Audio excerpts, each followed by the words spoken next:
नमस्कार, बहुत स्वागत है आपका और हाजिर है हम लेकर क्या कहते हैं सियासत के सितारे। मैं हूं आपके साथ अमृता चौरसिया और आपके साथ मैं हूं साकिब सुमन।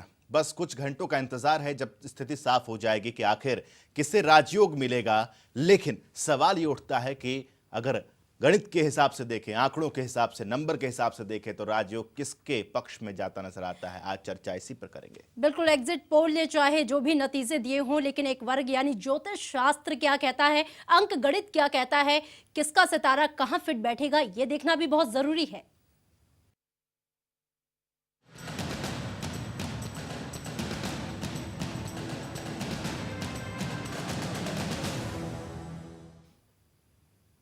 जी हां, जब सारे एग्जिट पोल भाजपा और एनडीए को पूर्ण बहुमत या बहुमत के बिल्कुल करीब पहुंचाने का अनुमान लगा रहे हैं, वहीं इस मामले पर राजनीतिक विशेषज्ञों के साथ साथ एक तबका वो भी है जो इस पर अपनी कुछ और ही राय रख रहा है।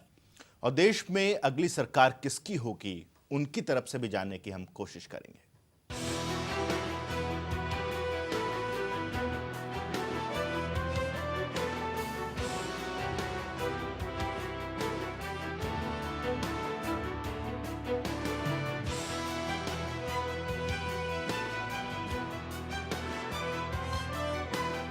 लोकसभा चुनाव के नतीजे आने में अब बस कुछ घंटों का ही वक्त बचा है, लेकिन जीत हार संबंधी कयासों का बाजार गर्म है।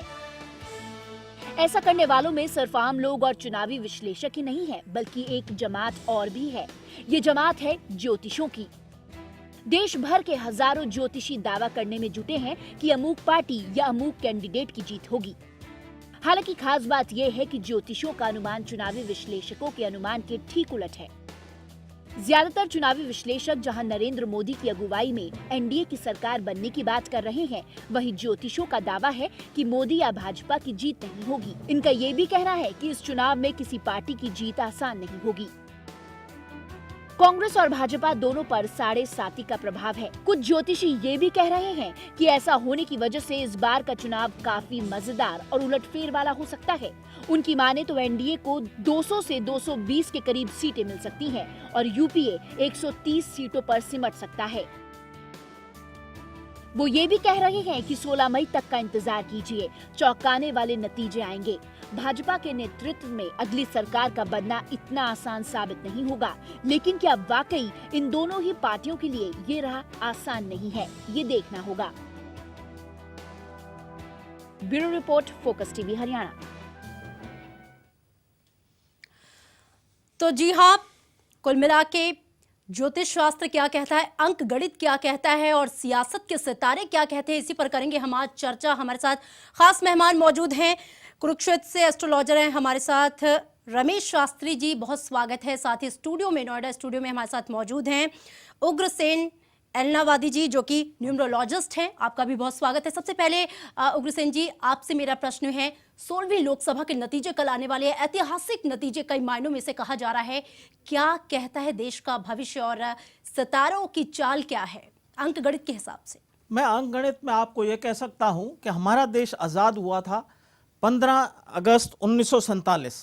इसका मतलब यह है कि तब हम जो है गुरु के यानी कि शुक्र की चाल के अंदर हुए थे, जो कि एक संसार को बहुत अच्छा जो है देश मिला था। उसके बाद उसको जो गवर्न कर रहा था वो शनि था उस टाइम। अगर इसकी लाइफ लाइन देखें तो शनि था। इसका मतलब ये देश बहुत ही न्यायप्रिय देश बनेगा, लेकिन इसमें उथल पुथल बहुत होनी थी। मेरा अब ऐसा अंदाज़ा है कि हम उथल पुथल की ज़िंदगी की ख़त्म होने की तैयारियों की तरफ जा रहे हैं। तो ऐसा मैं समझता हूँ कि अब की बार उथल पुथल जो भी होनी है वो बहुत कम होगी और आगे हमको इसमें एक स्टेबल सरकार मिलेगी। अभी 2 साल के लिए शायद आपको थोड़ा सा तकलीफ भुगतनी पड़े, लेकिन आपको इसमें स्टेबल सरकार मिलने के चांसेस ज़्यादा हैं। जी, और हमारे साथ रमेश शास्त्री जी ज्योतिषाचार्य वो भी जुड़े हुए हैं। रमेश जी, एग्जिट पोल के नतीजों की अगर हम बात करते हैं तो एग्जिट पोल साफ तौर पर इशारा करता है कि एनडीए बहुमत के साथ सरकार बनाने जा रही है। क्या ज्योतिष भी यही कहता है? देखिए, ग्रहों की जो स्थिति है जी, ज्योतिष के आधार पर ज्योतिषी क्या करता है, गणना करता है। जी, वो कोई परमात्मा नहीं होता। ज्योतिषीय गणना के आधार पर ये हमारे ज्योतिष में स्पष्ट है कि अब की बार महाभाग नरेंद्र मोदी जी की कुंडली देखते हुए हम ये कह सकते हैं कि वो हमारे देश के प्रतिनिधित्व करेंगे और सुचारू रूप से 5 साल तक वो अच्छे ढंग से सरकार को चलाएंगे और जिस अवधि के अंदर हमारा भारतवर्ष उनकी कुंडली को देखते हुए प्रगति की ओर जाएगा। जी, यानी कि ज्योतिष शास्त्र ये कहता है और ये मान रहा है कि एग्जिट पोल जो कह रहा है वो काफी हद तक सही है। उगर सिंह जी, आप अगर हम खासतौर पर यहाँ पर नरेंद्र मोदी का जिक्र हो गया और रमेश जी ने साफ तौर पे कहा कि अगले 5 साल तक अच्छा शासन देंगे, आप इस बात से इत्तेफाक रखते हैं या आप मानते हैं कि कुछ उतार चढ़ाव या फिर बनने में भी कुछ अड़चने हैं? ऐसा है, बनने में कोई अड़चने नहीं आएंगी क्योंकि ये सूर्य से जो है, इनके फ्रंट में सूर्य है, इनकी डेट ऑफ बर्थ है 17 जी। एक मतलब हमारे को ये सूर्य को डिनोट करता है और सूर्य हमेशा देने पे विश्वास रखता है और साथ में केतु है जी। अब जब इसका हम टोटल करते हैं तो शनि, इसका मतलब सूर्य पुत्र साथ चल रहा है। जो भी काम ये करेंगे नरेंद्र मोदी जी, वो न्याय को ध्यान में रखते हुए करेंगे और सुचारू रूप से करेंगे। दूसरा, अगर हम ये देखें कि अगर हम थोड़ा सा ग्राफोलॉजी की तरफ टर्न करें तो ये 8 जब बनता है, इसका मतलब ये सब कुछ न्याय का पहले इंतजाम कर लेंगे, सब कुछ ये देखेंगे और सब कुछ अपने दिल के अंदर ही रखेंगे, आपको कुछ नहीं बताने वाले। 11th आवर पे आपको एकदम जब न्याय देंगे तो आप कहेंगे कि ऐसा शख्स हमको पहले क्यों नहीं मिला। ये इनकी डेट ऑफ बर्थ ऐसा प्रेडिक्ट कर रही है। आप इसको जो है मैं ये कहूंगा। दूसरा, इनके जो इनका लाइफ लाइन है वो 5 है। 5 कहते हैं बुध को।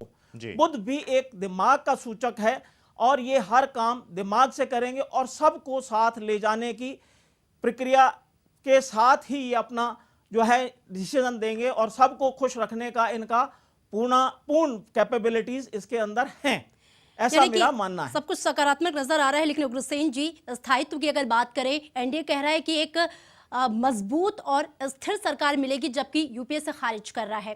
अंक गणित की गणना की बात करें तो अगले 5 साल कैसी चलेगी सरकार? स्थायित्व कितना रहने वाला है?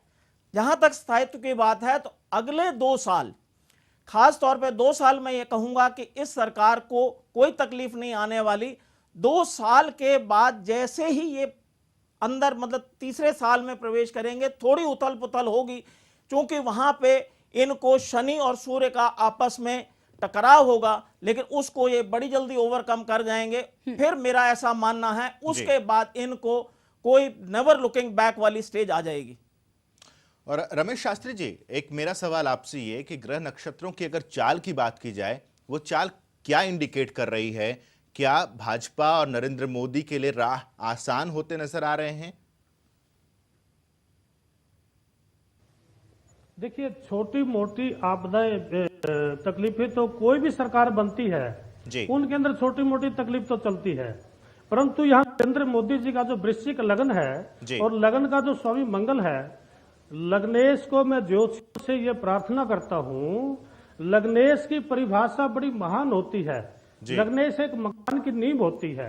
अगर मकान की नींव सही है तो सारा कुछ सही है। अगर मकान की नींव गड़बड़ा जाएगी, यानी लग्नेश कभी 6, 8, 12 में चला जाएगा तो आर्थिक कुंडली तो समाप्त हो जाएगी। परंतु यहाँ पर लगन का जो स्वामी मोदी जी का लग्नेश मंगल लगन में है, वो बड़ा मजबूत होकर के बैठा हुआ है।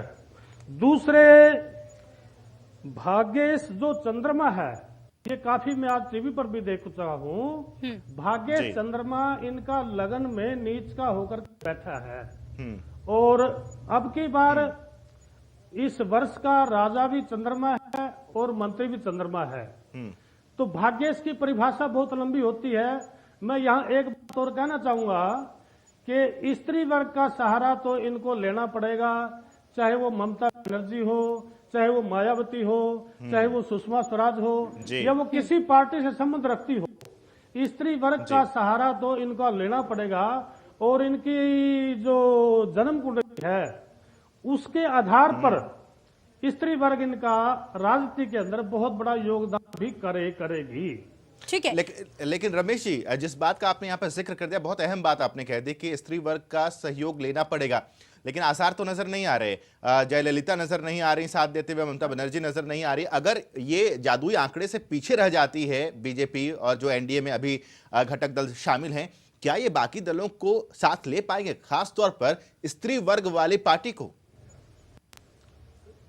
देखिए, मैं आपको एक बात पहले कह चुका हूं जी। कि ज्योतिषी हमेशा राह दिखाता है, कोई भगवान नहीं होता। वो आपको समय बताएगा कि स्त्री वर्ग का सहारा लेना ही लेना पड़ेगा। जी बिल्कुल, तो समय पे छोड़ दिया जाए। और राजनीति में तो कुंडली के आधार पर साकेत ज्योतिषी कुछ के भी हो गणना के सकता है, आधार पर प्रेडिक्शन एक हद तक ही की जा सकती है। उग्रसेन जी, कहा जा रहा है अब की बार मोदी सरकार, मोदी पर जो विश्वास जताया है बीजेपी ने, मोदी पीएम बन रहे हैं, इसको लेकर मोदी एक बेहतर पीएम बन पाएंगे? क्या वो सबकी अपेक्षाओं पर खरे उतर पाएंगे? ये एक बहुत बड़ा प्रश्न है। उनका अंक गणित मोदी का क्या कहता है इस बारे में? अब मोदी के अंकगणित की बात है तो ये पीएम बहुत ही अच्छे बनेंगे, क्योंकि उनका 8 नंबर से ये रूल हो रहे हैं, सूर्य और केतु एंड शनि, और उसके साथ में बुध की इनको अच्छी सपोर्ट मिल रही है। और मेरा ऐसा मानना है कि इनकी विल पावर अभी तक के प्राइम मिनिस्टर्स जितने हिंदुस्तान में बने हैं, उनके जब मैं न्यूमरोलॉजी को चेक करता हूं तो सबसे स्ट्रांग विल पावर और बहुत प्रैक्टिकल होकर के चलना, और इस बात से बेखौफ हो जाना कि चाहे मेरी सीट जाएगी या मेरी हेल्थ को, इनको हेल्थ को भी नुकसान मुझे दिखाई दे रहा है, चाहे इनकी हेल्थ को भी नुकसान हो, तो ये उससे बेखौफ होकर के डिसीजन लेते रहेंगे। कोशिश इनकी ये होगी कि ये साथ चले। जहां तक जी, क्या अटल बिहारी वाजपेयी पे 20 पड़ेंगे मोदी? अगर अटल बिहारी वाजपेयी पे आप ये कहें तो अटल बिहारी वाजपेयी पे ये बिल्कुल 20 पड़ेंगे। 20 उन पे ही नहीं पड़ेंगे, ये 20 जो है हमारी बहुत respectable prime minister Indira Gandhi ji रही हैं, जिन्होंने कि बांग्लादेश बनाया था। अगर उनकी न्यूमरोलॉजी चेक की जाए और जिस स्टेज पे न्यूमरोलॉजी में उन्होंने बांग्लादेश बनाया था, इसी तरीके से कुछ एक अनहोनी होगी जिससे कि हमारे नरेंद्र भाई या नरेंद्र मोदी जी, रिस्पेक्टेबल नरेंद्र मोदी जी जो होने वाले पीएम हैं, ये भी इस दुनिया में बहुत कुछ नया करके दिखाने की क्षमता रखते हैं। जो बदलाव की आप बात करें, अनहोनी की बात कर रहे हैं, तो अनहोनी शब्द अपने आप में एक नकारात्मक चीज होती है, एक नकारात्मक दृष्टिकोण होती है। क्या वो बदलाव? इसमें मैं थोड़ा सा बदलाव वर्ड्स में कर सकता हूं, मे बी हिंदी में थोड़ा सा मेरा ये हुआ। Definitely he will give something new to the world and something new to the India. और मैं ऐसा उम्मीद करता हूं कि शायद तीसरे साल के लास्ट में ये हमको एक रिकॉग्निशन पूरे वर्ल्ड के अंदर दे देंगे कि हम वर्ल्ड पावर के ऑलमोस्ट दरवाजे पे खड़े होंगे। उग्रसेन जी, आडवाणी जी के साथ क्या दिक्कत रह गई? क्योंकि शुरू से वो तो बीजेपी के तारणहार रहे हैं और लौह पुरुष हैं वो बीजेपी के, लेकिन एंड वक्त पर जो पीएम पद के लिए जो दावेदारी थी वो मोदी ने हथिया ली। आडवाणी जी के अंकगणित में कहां कमी रह गई? आडवाणी जी के अंक में कोई कमी नहीं रह गई। Advani ji father of BJP मैं इसके लिए इस्तेमाल कर सकता हूं। उनके साथ क्या है, उनकी लाइफ में चंद्रमा है और बहुत ही स्ट्रांग विल पावर के हैं, बहुत कुछ करना चाहते थे, लेकिन उनको उनकी लाइफ लाइन जो है वो 2 नंबर यानी चंद्रमा 15 दिन ऊपर जाता है और 15 दिन नीचे जाता है। और आज की डेट में जब हम पूर्णमासी के दौर से निकल के जा रहे हैं और जो इनको हमारे टीवी के माध्यम से मैं देख रहा हूं कि एल.के. आडवाणी जी कोई तकलीफ देंगे, ऐसा नहीं है। एल.के. आडवाणी जी बिल्कुल कोऑपरेट करके एकदम बहुत फादरली फिगर उभर के सामने आएंगे। ठीक है। ऐसा बहुत सारे राजनेताओं हैं जिनके बारे में हमें जानना, और हरियाणा के कुछ राजनेता जो कि इस बार चुनावी मैदान में जो दिग्गज, उनके बारे में भी जानेंगे। लेकिन उससे पहले कांग्रेस के उपाध्यक्ष के बारे में जरा जान लेते हैं। रमेश शास्त्री जी, राहुल गांधी के ग्रह नक्षत्र क्या कहते हैं? देखिए, राहुल गांधी का जन्म 19 जून 1970 को हुआ है और इनका लग्न का जो स्वामी है वो पराक्रम भाव के अंदर बैठा हुआ है। ठीक है, इनको पराक्रम मिल गया और 10th भाव राजनीति का है, वहां पर राहु बैठा हुआ है, कांग्रेस के महासचिव ये बन गए, पराक्रम मिल गया।